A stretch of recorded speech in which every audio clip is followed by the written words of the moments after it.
So Glenn, we're standing in front of this demonstration field, but we looked at some new technology today. What was that? Yeah, we had a good demonstration today with Rantizo. It's a drone spraying company.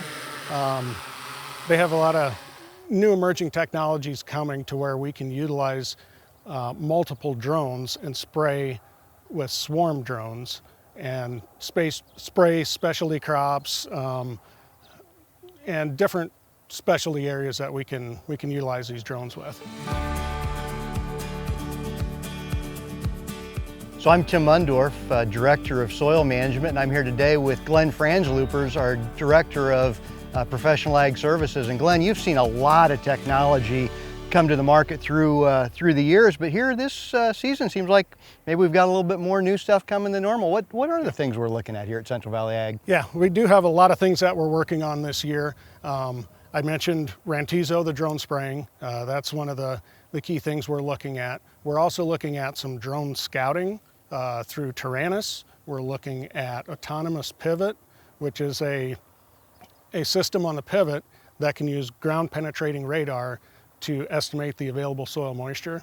And we're also looking at some autonomous vehicles from Raven in their OMNiDRIVE. Wow, that's a lot of new stuff and some really interesting things. A pivot that can actually sense whether or not the soil needs additional moisture, a grain cart that could actually be operatorless and actually drive to the combine to go ahead and offload grain. And we've got drones that could actually spray our fields for us. It's a lot of interesting new technology, but as you and I have spoke, technology without good agronomy behind it really doesn't do us a lot of good. Go into that a little bit on your thoughts.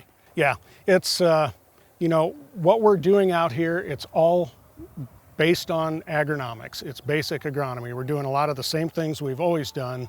We're just using technology to help make it better, make it more efficient, make better decisions. But again, unless you start with the basics, doing grid or zone sampling, doing variable rate fertilizer, variable rate lime, getting those nutrients into place, when we're looking at some of this new technology, we don't know what the most yield limiting factor is going to be.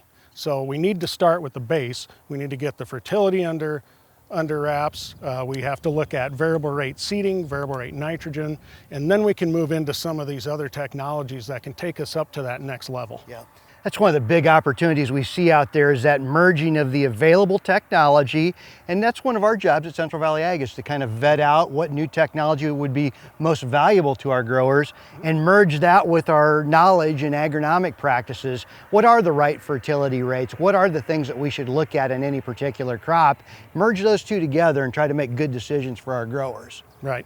And some of the things that we're working on, Tim, is, you know, we're going to strike out on a few of these. You know, we're looking at a lot of different technologies. Some of them are going to show value to our customers. Some of them are going to be very profitable, help their efficiency, whatever we're looking at accomplishing with it. But, you know, obviously with anything you're looking with technology, there's going to be some misses where we strike out and we do some trials and we decide it's not beneficial or profitable to our customers. Right. And that's what our goal is here with our group, is to vet all these out to make sure we're not selling our customers something that isn't profitable, that isn't efficient, that doesn't solve a problem for them or something like that. So, and like what we saw today, is it's probably beneficial for us to look at technology on the early side so we've got an idea what it can do, and then as it improves, it probably has more advantage for us to bring into our growers' operations. Absolutely. When we're looking at these beginning stages of a lot of this technology, they're still working out a lot of bugs. They're adding functionality, they're adding APIs to these other programs. So we're kind of on the bleeding edge here with some of these. So there are going to be a few stumbles to start, but when we get down the road here a year or two and this technology is ready to be gone out to the masses, we know what the benefits are. We know what some of the issues might be. We know how to place it with our customers and how to help them be successful with it. Right. And like this Rantizo technology, it probably doesn't make sense to bring that onto a field that's never had anything done to it. We haven't ran boundaries, we don't have yield maps, we haven't done grid sampling. Sure.